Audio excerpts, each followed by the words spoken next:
अगर आप दारू पीने के बाद सो जाते हो, इसका मतलब तुम्हारा शरीर ही नहीं बल्कि तुम्हारी आत्मा भी थक चुकी है। अगर तुम दारू पीते हो और दारू पीने के बाद रोने लगते हो, मतलब तुम्हारे अंदर अभी बहुत कुछ है जो तुम बताना चाहते हो और तुम्हारे अंदर की गहराइयों से वो चीजें निकल नहीं पा रही हैं। अगर तुमने दारू पिया और दारू पीने के बाद किसी को टेक्स्ट या मैसेज या कॉल करने लगते हो, मतलब कोई ऐसी चीज है उस इंसान से कनेक्ट करना चाहते हो और वो इंसान तुम्हारी लाइफ में नहीं, इसलिए बड़े परेशान रहते हो तुम। अगर तुम दारू पीने के बाद हंसना चालू कर देते हो, मतलब तुम जो है लोगों के सामने दिखावा करते हो और अपने अंदर की इनर फीलिंग को हमेशा छिपाते रहते हो। अगर तुमने दारू पिया है और दारू पीने के बाद तुम गुस्सा करने लगते हो, मतलब तुम्हारा अपने ऊपर कंट्रोल नहीं है, इमोशन पर कंट्रोल नहीं है। कोई ऐसी चीज है जो तुम्हें चाहिए लेकिन वो मिली नहीं बड़े जमाने से। और अगर आप दारू पीने के बाद रोने लगते हो, इसका मतलब ये होता है कि आपने बहुत कुछ झेला है, बहुत लोगों ने आपको धोखा दिया है और आपको तब भी लोगों के सामने मुस्कुराना पड़ा है। तो ये जो दारू पीते हो वो दर्द रोने के सहारे बाहर निकल जाता है। ये वो बातें हैं जो दारू पीने वाले को और जो उनके साथ में लोग हैं उनको समझना जरूरी है। 1 अप्रैल आने वाला है, बहुत सारे सनातनी लोग अप्रैल फूल मनाने वाले हैं। पहले समझ तो लो कि अप्रैल फूल मनाया क्यों जाता है।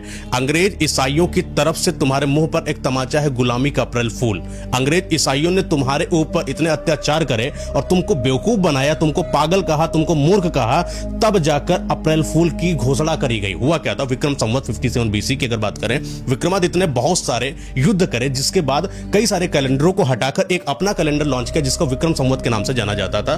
जो नवरात्रे जब होते हैं चैत्र मास के, उसके पहले नवरात्रे से एक नए साल के निर्माण होता है। अगर बात करें ग्रेगोरियन की, तो उन्होंने 1 जनवरी से ये नया साल वाला पैटर्न लॉन्च किया जो आजकल हम लोग कैलेंडर यूज करते हैं। ग्रेगोरियन कैलेंडर इसका नाम होता है। लेकिन असल में जितने भी हिंदू सनातनी थे उनके लिए जो ओरिजिनल कैलेंडर था वो यही था, चैत्र मास के नवरात्रि का पहला दिन वाला विक्रम संवत। और जब भी कोई इंसान विक्रम संवती वाले ईयर को अपना ईयर बनाता तो ये अंग्रेजी ईसाई क्या बोलते हैं, ये मूर्ख है, ये पागल है, ये बेवकूफ है। इससे ज्यादा बदतमीज इंसान कोई नहीं। और जो भी